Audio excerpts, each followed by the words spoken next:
Good morning. Today topic is to be in rectifier. आपका जो next experiment EDC की lab में था वो आपका रेक्टिफायर सर्किट का। तो सबसे पहले हमारे पास आता है कि व्हाट इज एन रेक्टिफायर। तो लिखा हुआ है convert alternative current to the direct current, मतलब एक ऐसा सर्किट जो किसी भी एसी सिग्नल को डीसी सिग्नल में कन्वर्ट करता है, वो हमारा रेक्टिफायर कहलाता है। तो जो रेक्टिफायर बनाते हैं वो बेसिकली हम डायोड की हेल्प से बनाते हैं, और डायोड जो होता है वो बेसिकली आपका फॉरवर्ड बायस और रिवर्स बायस एप्लीकेशन में काम करता है। अगर हम एक आइडियल कंडीशन की बात करें तो जब हमारा डायोड फॉरवर्ड बायस में होता है तो diode as a short circuit से वर्क करता है, और जब हमारा डायोड एक रिवर्स बायस सर्किट में होता है तो डायोड हमारा एक ओपन सर्किट की तरह वर्क करता है। आपको पता है कि शॉर्ट सर्किट के केस में क्या होगा, हमारा इफेक्टेड वोल्टेज जीरो होगा, पर अगर हम ओपन सर्किट की बात करें तो हमारा करंट जीरो होगा। तो इस तरीके से एक रेक्टिफायर के केसेस में हम डायोड को यूज़ करते हैं, पर उसके लिए आपको यह बहुत आना जरूरी है कि डायोड हमारा फॉरवर्ड वाइज में एक शॉर्ट सर्किट तरह से वर्क करता है और डायोड हमारा एक रिवर्स वाइज में ओपन सर्किट तरह से करता है।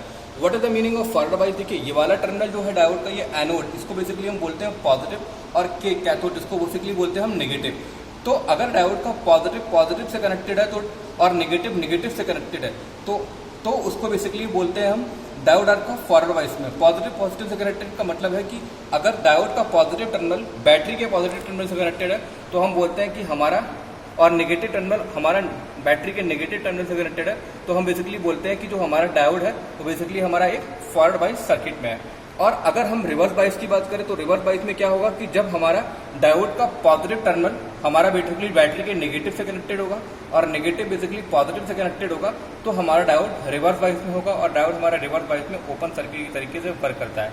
तो इसी पर्टिकुलर सर्किट और को डिजाइन पर्टिकुलर सर्किट को यूज करके हम रेक्टिफायर सर्किट बनाते हैं। तो बेसिकली रेक्टिफायर जो होते हैं आपके पास दो तरीके के होते हैं। एक होता है आपको जिसको बोलते हैं हम रेक्टिफिकेशन प्रोसेस। देख लीजिए आप, रेक्टिफिकेशन प्रोसेस कुछ नहीं है। रेक्टिफिकेशन प्रोसेस आपकी बेसिकली दो तरीके के होते हैं।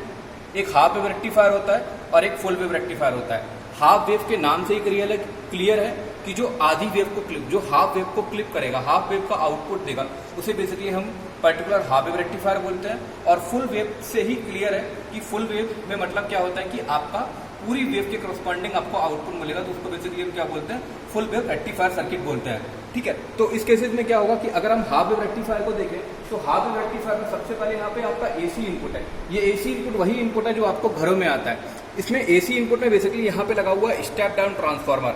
स्टेप डाउन ट्रांसफार्मर जो बेसिकली होता है, ट्रांसफार्मर एक एसी प्रिंसिपल पे वर्क करता है, जो कि किसी भी पर्टिकुलर स्टेप डाउन का मतलब हो गया कि हाई एसी सिग्नल को बेसिकली वो लो एसी सिग्नल में कन्वर्ट करेगा। सपोज यहाँ पे अगर आपके पास घरों में सप्लाई 240 वोल्ट, 220 वोल्ट, 230 वोल्ट कुछ भी हो सकती है, मतलब अराउंड 220 टू 240 वोल्ट के रेंज में होगी, तो वो पर्टिकुलर स्टेप डाउन ट्रांसफार्मर भी आपके बेसिकली बस में आता है 909 का मतलब होता है कि ये टर्मिनल 9 है, बीच वाला 0 है, लास्ट वाला 9 है। मतलब इस पर्टिकुलर ट्रांसफार्मर से मैक्सिमम एसी वोल्टेज आप 18 वोल्ट ले सकते हैं और मिनिमम वोल्टेज आप 9 वोल्ट ले सकते हैं। तो 230 वोल्ट एसी सिग्नल आपका बेसिकली 909 में कन्वर्ट हो रहा है, यानी कहीं ना कहीं आपका हाई एसी वोल्टेज लो एसी वोल्टेज में कन्वर्ट हो रहा है। तो इस पर्टिकुलर ट्रांसफार्मर को बेसिकली क्या बोलते हैं, स्टेप डाउन ट्रांसफार्मर बोलते हैं। तो इस स्टेप डाउन ट्रांसफार्मर से क्या करेंगे, हमने बेसिकली एक डायोड कनेक्टेड कर दिया। तो जब आप देखिए, जब यहाँ पे जब हमारी जो भी एसी वेव होगी उसका पर्टिकुलर टाइम पीरियड होगा, कुछ पर्टिकुलर हाफ टाइम पीरियड में जो हमारी एसी वेव होगी वो एज ए पॉजिटिव साइकिल में होगी, और रिमेनिंग हाफ साइकिल में जो हमारी एसी वेव होगी वो नेगेटिव साइकिल में होगी। तो अगर जब हमारी एसी वेव पॉजिटिव साइकिल में होगी तो हमारा डायोड क्या होगा, ऑन होगा। अगर डायोड हमारा ऑन होगा तो डायोड हमारा कैसे वर्क करेगा, एज ए शॉर्ट सर्किट तरह वर्क करेगा। अगर हमारा डायोड शॉर्ट सर्किट तरह वर्क करेगा तो जो आउटपुट वोल्टेज है फॉलो द इनपुट वोल्टेज, तो हमको परफेक्टली आउटपुट वोल्टेज मिलने लगेगा।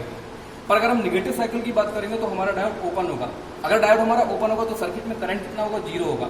अगर सर्किट में करंट 0 होगा तो फाइनली हमारा आउटपुट वोल्टेज कितना आएगा, 0 आएगा। यानी हम इस हाफ वेव रेक्टिफायर से ये बोल सकते हैं कि जो हमारा आउटपुट वोल्टेज है वो हमको सिर्फ और सिर्फ पॉजिटिव साइकिल में मिल रहा है, बल्कि नेगेटिव साइकिल में हमारा आउटपुट वोल्टेज कितना है, 0 है। तो इस तरीके से ये आपकी इनपुट वेव थी, ये आपकी बेसिकली आउटपुट वेव आ गई। तो इस तरीके से हमको इनपुट और आउटपुट वोल्टेज के बीच में पर्टिकुलर ग्राफ मिला। बट ये जो हमारा, तो ये तो हमारा that rectifier is to be use for it. तो ये जो हमारा आउटपुट मिला है इसको बेसिकली हम pulsating DC voltage, pulsating AC signal बोलते हैं। तो पल्सेटिंग सिग्नल में क्या है कि यहाँ पे आपको प्योर डीसी सिग्नल नहीं मिला है, इसीलिए बेसिकली हम फिल्टर का यूज करते हैं। तो अब what is the meaning of filter? तो फिल्टर बेसिकली यहाँ पे यूज करेंगे जो पर्टिकुलर आपको कैपेसिटर लग रहा है यहाँ पे, इस बेसिकली कैपेसिटर को हम इलेक्ट्रोस्टैटिक कैपेसिटर बोलते हैं। यहाँ पे बेसिकली हम जो यूज करते हैं इलेक्ट्रोस्टैटिक कैपेसिटर बोलते हैं। देखिए, आपको पता है कि जो कैपेसिटर होता है वो बेसिकली अगर आप कैपेसिटर को देखें तो कैपेसिटर में अगर आप कैपेसिटर की बात करें तो अगर कैपेसिटर हमेशा आपका क्या करता है, डीसी को ब्लॉक करता है। What is the meaning of the DC blocking? देखिए कैपेसिटर की जो फ्रिक्वेंसी होती है वो आपकी कितनी होती है, पर्टिकुलर 0 होती है। तो अगर हम इस केसेस की बात करें तो यहां पे क्या होगा कि यहां पे आपका जो सिग्नल आ रहा है, यहां पे आपका पर्टिकुलर सिग्नल आ रहा है, ये पर्टिकुलर सिग्नल आपका एसी प्लस डीसी सिग्नल है। तो इस केसेस में क्या होगा कि जो आपके फिल्टर के आउटपुट पर सिग्नल मिलेगा वो आपको परफेक्टली डीसी वोल्टेज मिलेगा, क्योंकि कैपेसिटर क्या करेगा, आपको डीसी को ब्लॉक कर देगा।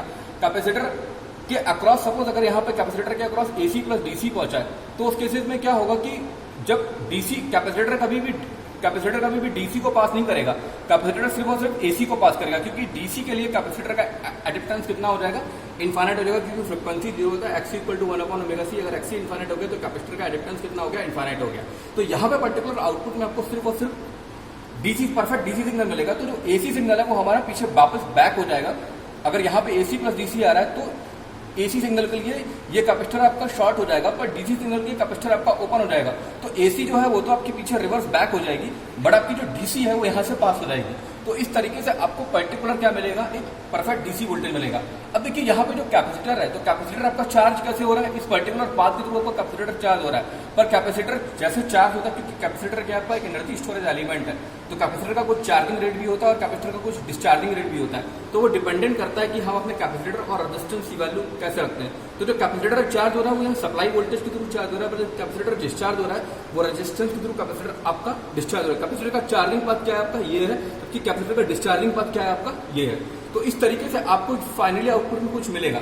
तो इस तरीके से आपको ये एक पर्टिकुलर डीसी वोल्टेज मिल जाएगा। अब पर यहाँ पे क्या है कि ये भी तभी भी आपको परफेक्ट डीसी नहीं मिलेगा, कुछ ना कुछ थोड़ा सा रिपल फैक्टर होगा। तो इसीलिए हम हाफ वेव रेक्टिफायर में बेसिकली रिपल फैक्टर को कैलकुलेट करने की कोशिश करते हैं। What is the meaning of ripple? Ripple का मतलब होता है कि how much AC is to be present in the DC component. तो इस पर्टिकुलर डीसी कंपोनेंट में आपका एसी कितना प्रेजेंट है। तो फाइनली आउटपुट में आपको क्या मिलेगा, एक कैपेसिटर के अक्रॉस आउटपुट कुछ इस तरीके से मिलेगा। इसके कुछ एडवांटेज है। सबसे पहला एडवांटेज ये है कि एक सिंपल है। दूसरी बात क्या है, इसका लो कॉस्ट, क्योंकि डायरेक्ट कोई पर्टिकुलर कॉस्ट होता है। पर इसमें प्रॉब्लम